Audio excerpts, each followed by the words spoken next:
It's hot today. It's hotter today than it was yesterday. I think today is the hottest day of the year.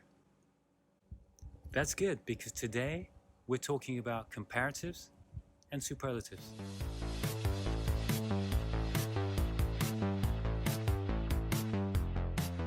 Hi, I'm Charlie from Organic English.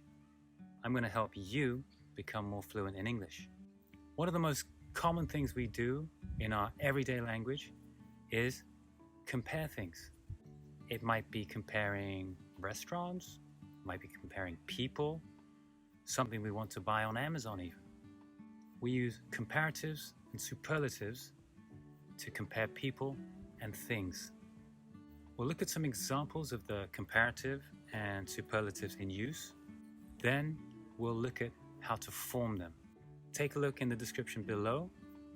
There'll be a link to a transcript which you can download and follow along with this lesson. We'll also put a link to a short quiz which will help you practice a bit more and check your understanding.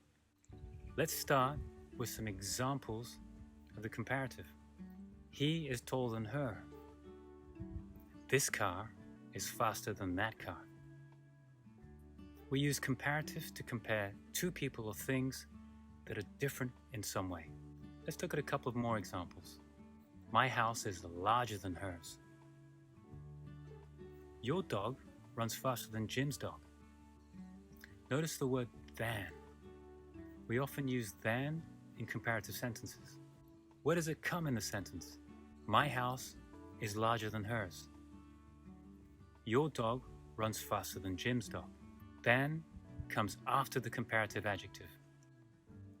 We often use than in comparative sentences, but not always. We can leave out the than and the second personal thing if it's obvious what we're talking about.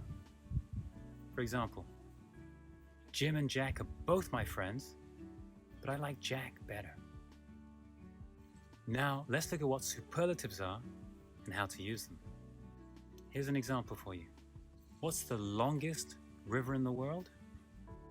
The longest river in the world is the Amazon. The longest river is a superlative. We use superlative forms to compare one person or thing with several others in a group. We often use them to say which thing or person is the greatest, the biggest, the most beautiful, the best in some way. My house is the largest one in our neighborhood. Your dog was the fastest dog in the race. Now, let's take a look at how to form comparatives and superlatives. Don't worry, it's pretty simple. The form actually depends on the number of syllables in the original adjective. To form the comparative for short word, that's one syllable adjectives, just add er. So, for example, tall becomes taller. Short becomes shorter.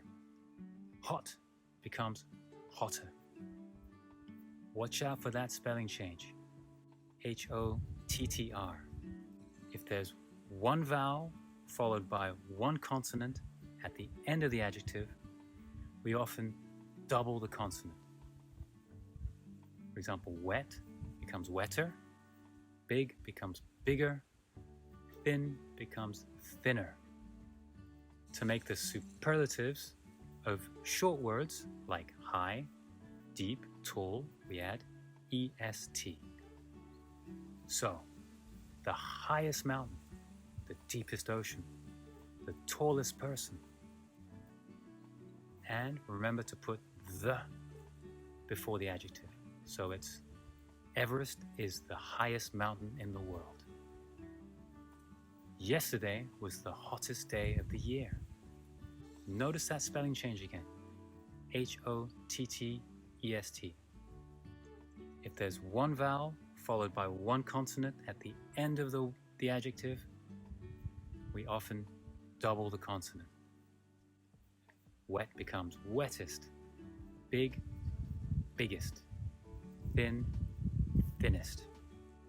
Adjectives like happy, funny, easy that end in the sound E spelled with a Y, we add ear, I-E-R. For the comparative, iest, spelled I-E-S-T for the superlative. So, happy becomes happier, happiest. Easy becomes easier, easiest. Funny becomes funnier, funniest. Here's an example. There's Something About Mary is the funniest movie ever, in my opinion. Here's another example. The piano is easier than the violin, but the ukulele is the easiest instrument to learn. Now, slightly longer adjectives that have 2 or more syllables, but don't end in the sound E, use more in the comparative and most in the superlative. For example, a smartphone is more useful than a laptop. Lionel Messi is the most famous footballer in the world. Okay, now watch out. There are a few adjectives that we have to use more and most with, even though they only have 1 syllable. We can't add ER or EST. For example, fun, more fun, most fun. Real, more real, most real. Right, more right, most right. Wrong, more wrong, most wrong. Finally, look out for the irregular comparatives and irregular superlatives. Here's an example. 5 Seconds of Summer is better than BTS, but One Direction is the best group in the world, in my daughter's opinion. The comparative of good is better, and the superlative form is best. The comparative of bad is worse, and the superlative is worst. Here's another example for you. My exam results were bad. My math results were worse than my English results, but my Spanish results were the worst. And there's a few other adjectives like this. Great work. Don't forget, take a look in the description below. I'll put a link to a transcript. You can download this to follow along with this lesson. I'll also put a link to a short quiz which will help you check your understanding and practice a little bit more. You can also go to my website at www.organicenglish.club, where you'll find plenty of other resources to help you become more fluent in English. While you're there, please also subscribe to my newsletter. Subscribers will get mini lessons, cheat sheets, and video updates direct to their inbox. If you got any value from this video, I'd really appreciate a like, and if you want to see more, hit that subscribe button. Thank you very much for watching. Now go out and practice your English.